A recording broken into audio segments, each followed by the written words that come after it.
하늘에 계신 하나님 아버지, 오늘도 우리를 말씀 앞으로 인도해 주신 주님의 은혜를 감사하고 감사합니다. 이 시간 성령 하나님 우리와 함께하여 주시고 이 말씀을 깨닫고 말씀대로 살게 해 주시옵소서. 예수님 이름으로 기도드리옵나이다. 아멘. 네, 오늘은 시대의 소망 2장을 함께 연구하도록 하겠습니다. 지난 시간 우리는 1장의 말씀을 함께 보았는데요. 1장, 하나님이 우리와 함께 계시다. 임마누엘이신 예수님께서 왜 이 땅에 오셨다고 배웠습니까? 예수님이 이 땅에 오신 목적은요, 보이지 않는 하나님을 보여주시기 위하여 이 땅에 오셨다. 하나님을 오해하고 있는 많은 사람들에게 하나님이 사랑이시라는 사실을 가르쳐주기 위하여 직접 이 땅에 오셨다. 왜 사람들이 하나님을 오해했습니까? 사단으로부터 그 이야기가 시작이 되었죠. 하늘에서 루스벨 천사장이 하나님처럼 높고자 했습니다. 물론 그는 피조물이기 때문에 하나님이 될 수 없었죠. 그러나 하늘 천사를 그가 유혹했고 마침내 하나님을 오해하게 만들었어요. 그리고 모든 악한 천사들과 함께 이 하나님을 대적하게 되었습니다. 사람들에게 하나님은 지키지도 못할 율법을 주셔서 사람이 범죄하게 되었고 그 죄의 결과를 모든 사람들이 지고 살게 되었다. 그러므로 모든 책임은 하나님께 있다. 이렇게 말하면서 우리를 구원하시는 하나님이 아닌 우리를 심판하시고 또는 벌하시는 하나님의 모습을 강조하고 있는 것이죠. 그러나 우리가 이미 배운 것처럼 예수님께서 이 땅에 오셨습니다. 하나님은 사랑이시라는 것을 보여주셨습니다. 십자가에 달려 우리를 위하여 대신 돌아갔습니다. 죄인을 벌하시기 위한 것 아니고 죄인을 살리시기 위하여 하나님께서 무궁한 사랑으로 예수님을 보내시고 예수님은 그 사랑을 실천해 주셨습니다. 이것이 곧 임마누엘, 예수님이 이 땅에 오신 목적인 사실을 우리가 지난 시간에 배웠습니다. 오늘은 이제 두 번째 장이에요. 선택된 백성이라는 제목으로 시대의 소망 2장을 함께 연구합니다. 오늘 우리가 배우는 이 시대의 소망 2장 선택된 백성이라는 제목을 저는 부제로 이스라엘의 7가지 실수라는 제목으로 함께 말씀을 나누고자 합니다. 요한복음 1장 9절부터 11절의 말씀을 읽어드립니다. 참빛 곧 세상에 와서 각 사람에게 비추는 빛이 있었나니 그가 세상에 계셨으며 세상은 그로 말미암아 지은 바 되었으되 세상이 그를 알지 못하였고 자기 땅에 오매 자기 백성이 영접하지 아니하였으나 자기 땅에 오매 자기 백성이 영접하지 아니하였다. 왜 이렇게 말씀이 되어 있을까요? 예수님이 이 땅의 모든 사람들을 이 땅에 나게 하시고 또 예수님께서는 창조주가 되시는데 자기 세상에 자기 땅에 왔고 자기 백성에게 왔는데 왜 그 백성들이 주인 되신 예수님을 영접하지 않았을까요? 오늘 우리가 배우는 이 2장 이 말씀을 통해 이 이유를 우리가 알게 될 것입니다. 하나님께서는 이스라엘 백성들을 자신의 특별한 사명을 가진 백성으로 택하셨습니다. 이스라엘 백성들을 택하셨죠. 여기 27페이지에 이렇게 말씀이 기록되어 있습니다. 하나님께서는 일찍이 이스라엘을 택하셨다. 하나님께서는 당신의 율법과 또한 구주를 알려주는 표상과 예언의 지식을 인류 가운데 보존하도록 그들을 부르셨다. 그는 그들이 세상에서 구원의 셈이 되기를 원하셨다. 그들은 사람들에게 하나님을 드러내야 할 것이었다. 우리가 이미 살펴본 것처럼 이 세상은 하나님을 잘 모르는 세상이 되었습니다. 사단 마귀 때문에 그렇게 된 것이죠. 그래서 하나님께서는 이스라엘 백성을 통하여 다른 모든 사람들이 하나님을 알고 또 그 하나님을 믿고 하나님으로부터 복을 받아 온 세상 사람들이 하나님을 알게 하는 것이 목적이었습니다. 그 일을 위하여 이스라엘을 택하시고 부르셨습니다. 우리가 아는 것처럼 창세기 12장 1절부터 3절을 보면 아브라함을 택하시고 부르신 장면이 기록되어 있습니다. 창세기 12장 1절부터 3절. 여호와께서 아브라함에게 이르시되 너는 너의 고향과 친척과 아버지의 집을 떠나 내가 내게 보여줄 땅으로 가라. 내가 너로 큰 민족을 이루고 내게 복을 주어 내 이름을 창대하게 하리니 너는 복이 될지라. 너를 축복하는 자에게는 내가 복을 내리고 너를 저주하는 자에게는 내가 저주하리니 땅의 모든 족속이 너로 말미암아 복을 얻을 것이라 하신지라. 여기 하나님께서 아브라함을 부르셨습니다. 그리고 복을 주셨습니다. 우리가 아는 것처럼 아브라함의 아들 이삭, 이삭의 아들 야곱, 야곱의 12아들을 통해 12지파가 만들어졌고요.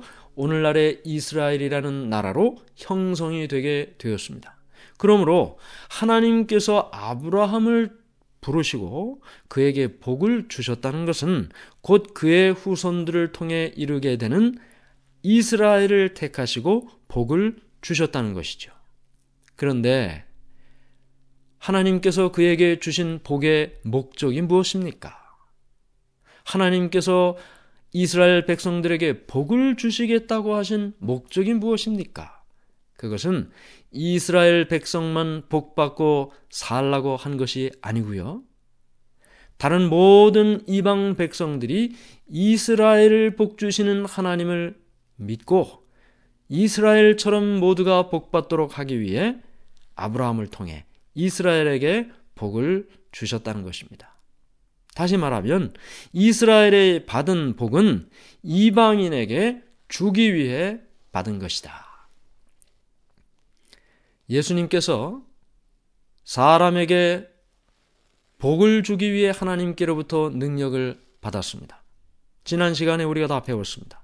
모든 세상의 만물이 누군가에게 주기 위하여 다른 생명체로부터 생명력을 받았습니다. 모두가 주기 위해 받았죠. 이스라엘의 복도 이방인에게 주기 위해 받은 것입니다. 이렇게 이스라엘 백성들이 하나님께로부터 복을 받고 그 복 주시는 하나님을 이스라엘이 드러낼 때 모든 이방 백성들이 복받는 또 복을 주시는 하나님을 발견하고 모두가 함께 하나님을 믿도록 하는 그것이 하나님의 계획이었죠. 그런데 오늘 우리가 2장 선택된 백성이라는 제목으로 말씀을 연구하는데 부제가 뭐라고 했습니까? 이스라엘의 7가지 실수라고 했습니다. 이스라엘의 7가지 실수.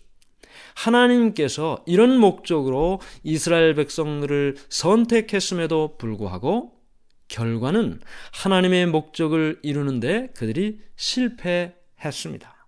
왜 그들이 실패했을까? 7가지의 그 실수를 통해 그들의 실패의 이유를 우리가 생각해 봅니다. 첫 번째는요, 그들은 율법을 순종하지 않았습니다. 하나님께서 율법을 주실 때는 이 율법은 우리의 울타리가 되어져요. 그걸 넘어가지 못하도록. 그걸 넘어가면 왜요? 사고가 나니까. 안전하게 우리를 지켜주는 기능이 있습니다. 율법은 또 거울의 기능이 있죠. 내가 무엇을 잘못했는지, 어떻게 하면 내가 바르게 살아가게 되는지 율법은 거울의 기능이 있습니다. 이런 모든 것을 통하여 하나님께서는 하나님의 백성들이 율법에 순종함으로 하나님 주시는 복을 얻기를 원했습니다. 그런데 여기 28페이지에 보니까요, 이런 한 문장이 있습니다. 그러나 이스라엘 백성들은 현세적 위대함에 그들의 소망을 고착시켰다. 하나님의 주신 율법을 순종하는 대신에 이 세상에서 이익을 얻을 수 있는 일에 그의 마음을 두고 살았다는 것입니다. 현세적 위대함에 그들의 소망을 고착시켰다. 여러분, 우리 주위에 살아가는 사람들을 한번 생각해 보시기 바랍니다. 그들이 무엇을 위하여 살아가나요? 무엇을 인생의 목표로 삼고 살아가고 있습니까? 건강이요? 돈을 많이 버는 거요? 높은 자리에 올라가는 거요? 그게 다 무엇입니까? 지금 우리가 읽은 이스라엘 백성들이 현세적 위대함에 그들의 소망을 고착시켰다.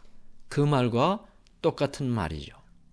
그들은 세상의 높은 자리와 세상의 재물 때문에 하나님의 계명을 떠나게 됩니다.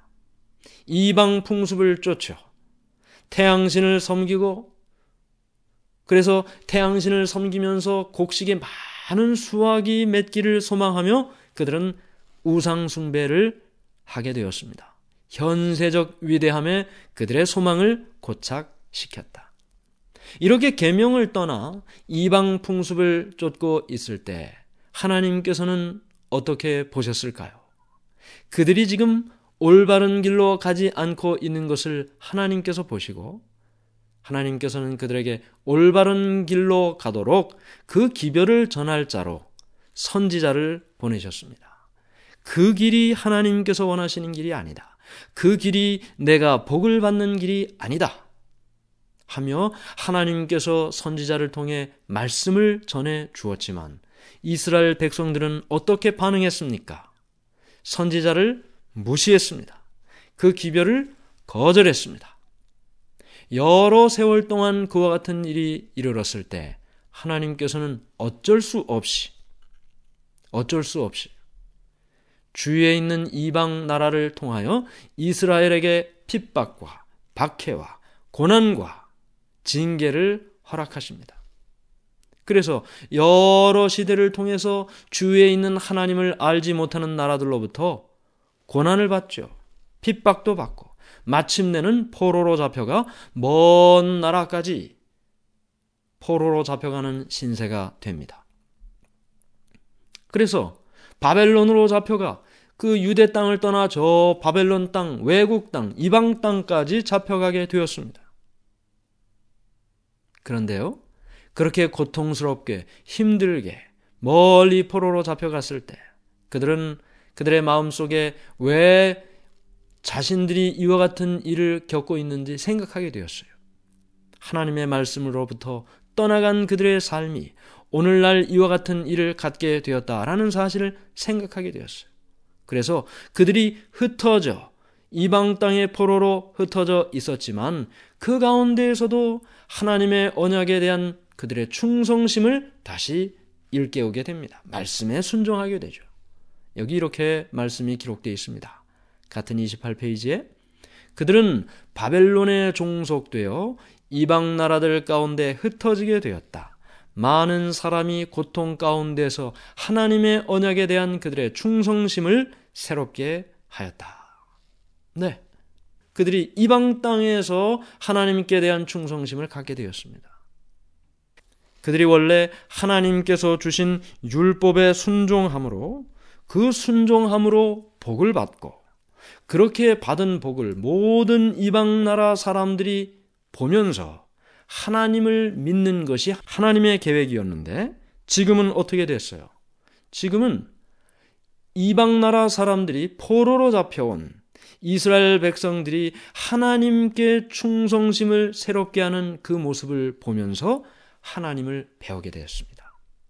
결국 하나님께서 온 세상에 하나님을 전하고자 하는 목적은 이루어지게 되었는데 과정이 좀 달라졌죠. 원래 계획은 이스라엘 백성들이 복받고 그 복을 통해 이방 백성들이 함께 복을 누리도록 하는 것이었는데 이스라엘 백성들이 순종치 않으므로 그들이 이방 땅의 포로로 잡혀가 그들의 신앙을 포로의 모습으로 이방인들에게 보여주게 되었던 것입니다. 만일 그들이 순종했더라면 어떤 일이 있었을까요? 여기 이렇게 말씀이 기록되어 있습니다. 만일 이스라엘이 하나님께 성실하였더라면 하나님께서는 그들의 존귀와 높임을 통하여 당신의 목적을 성취하실 수 있으셨을 것이다. 만일 그들이 순종의 길로 행했더라면 하나님께서 그들을 칭찬과 명예와 영광으로 그 지으신 모든 민족 위에 뛰어나게 하셨을 것이다. 때때로 우리가 우리의 삶을 통해 고난이 찾아올 때가 있습니다. 물론 그 고난의 이유를 우리가 잘 모를 때도 있지만 때로는 오늘 우리가 살펴보는 이 이스라엘 백성들처럼 말이죠.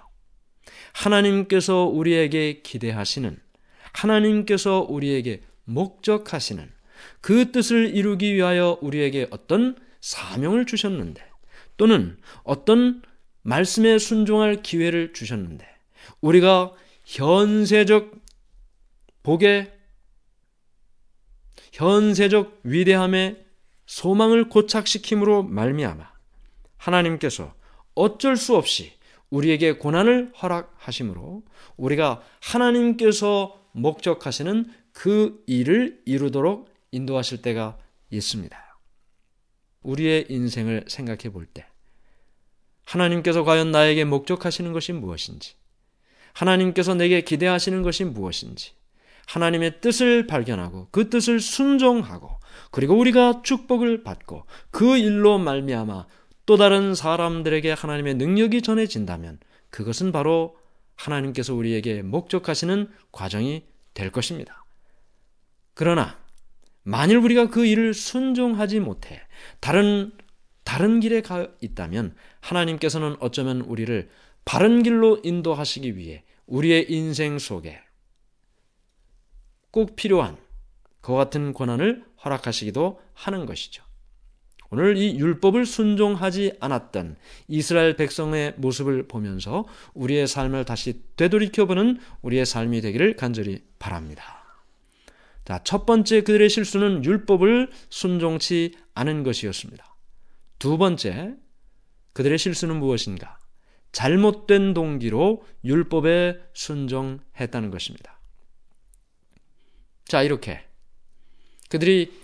왜 그들이 이와 같은 문제가 있게 된지를 알게 됐어요.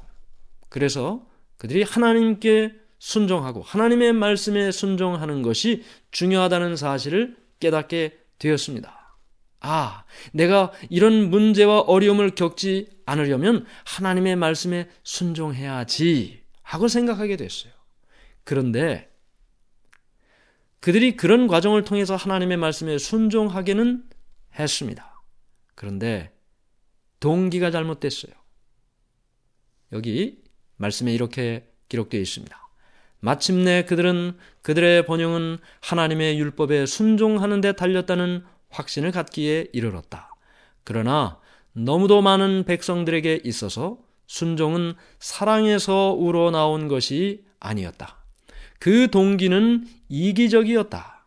그들은 국가가 강대하여지는 수단으로서 외면적으로 하나님을 섬겼다. 내가 이렇게 고통을 겪는 이유는 하나님의 말씀에 순종치 않았기 때문이구나. 내가 더 번영하기 위해서, 잘 되기 위해서는 하나님의 율법에 순종해야지.